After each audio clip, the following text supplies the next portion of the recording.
Melbourne's Port Phillip Bay showed its true colours again on day 3 of Sail Melbourne for 2012.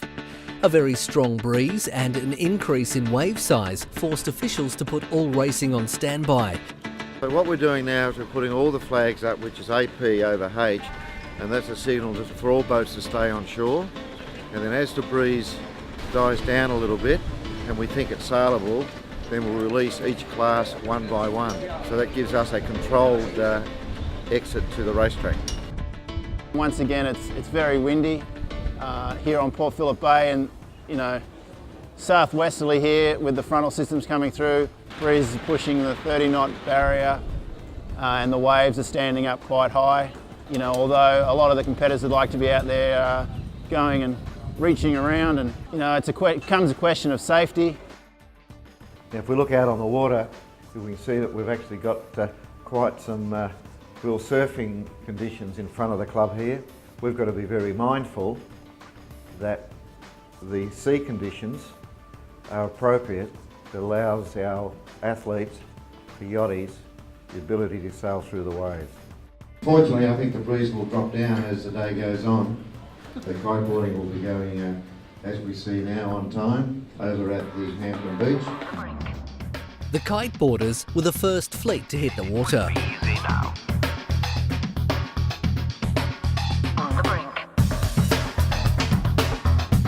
With respect to the kiteboards, at the ISAF May meeting, the kiteboards were elected as an Olympic class. But what happened then is it went to the executive, and the executive only require a 50% majority to overturn that decision, and they exercised their power to vote the kiteboards out and vote the RSX boards in. Of course, it was a bit disappointing when the decision was made that it was not Olympic, but it will have made a bigger hype about the sport, so it would have been pretty good if it had been Olympic, yeah. Everyone that's competing here is having a great time, and that's really the main thing. We're all out on the water, really enjoying the sport of sailing and the sport of kiteboarding. I would really like to see the kiteboards continue in our world events, and with the hope of becoming an Olympic class. At the end of day 2, German rider Florian Gruber was leading the men's gold class fleet. Today we had a really great racing day, like yesterday. Strong winds and big waves. 3 races today. The first one was for me a really bad one because I crashed with other kiters. But the second and the third one I won, so I'm happy. The late decision of excluding kiteboarding but including RSX in the Olympics meant a smaller than normal fleet size for the RSX at Sail Melbourne this year. It's pretty disappointing, but considering the decision with the kite surfing and windsurfing, it's not too bad. With the guys we've had, we've got some good racing done, and yeah, it's been pretty good fun. Luke Bailey leads the RSX men's fleet, with Patrick Voss second and Sam Trahan third. It's the sort of conditions that we need a lot of practice in. Europe for the last couple of years has been like this, and yeah, we're just starting to get the knack for it, and it's just so much fun. Today, the key to winning races was managing the strong winds and waves. Feeling very comfortable amongst the strong winds and bigger waves was West Australian 17-year-old Matthew Wern in the men's lasers. Can't really believe it, really. To win the first one was a bit of a really good, as I said, confidence booster, but to win all 3, it was just perfect. Being 17 and beating these guys at the top 10 in the world, it's a bit surreal, really.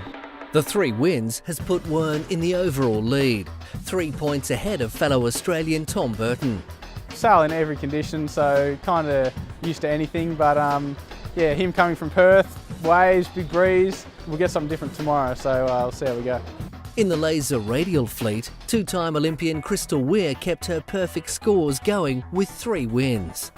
These are my conditions, I love this stuff, so I had a lot of fun out there, big waves, big westerly, it's always good fun. Weir is now 3 points clear of Queenslander Ashley Stoddart in second place, with Singapore's Elizabeth Yin in third. Also continuing to post great results was the Australian 470s team, Matt Belcher and Will Ryan. the first time I've actually been anywhere near those conditions together. So, actually pretty happy. Got around the course quite comfortably, and just learned a few things, and it was good. Pretty hairy. No, I think it's testing conditions. Like, we're a pretty new crew, so we're just trying to piece it together step by step. So, somewhere along the line we're always going to end up with a windy day. So it was good to come through, and we did what we needed to do. Day 4 at Sail Melbourne delivered calmer conditions for most of the day, with a short window of good wind early, perfect for 49er men and FX classes. So the FX is using the 49er hull boom and foils, but it's got, I think it's about 2 feet shorter in the rig, so slightly flatter sails, and built for girls instead of heavy guys.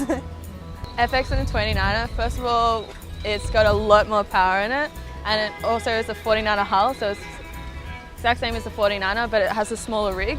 On the 29er, the skipper doesn't actually have to trapeze, but on this one they do, so it's a lot more to get used to and coordinate it with everything else, with the main sheet and steering as well. I imagine there's going to be a whole lot of young boys and girls who are both going to come up through the ranks from 29ers, and it's a nice stepping stone to get to the 49er for the boys, and it's perfect for the girls to keep going with. Price and Sly ended in 3rd position, behind Tessa Parkinson and Kate Latharis, leaving Alex Maloney and Molly Meach in 1st. A similar wind pattern is predicted for tomorrow, but come the final day of racing, officials are expecting good conditions.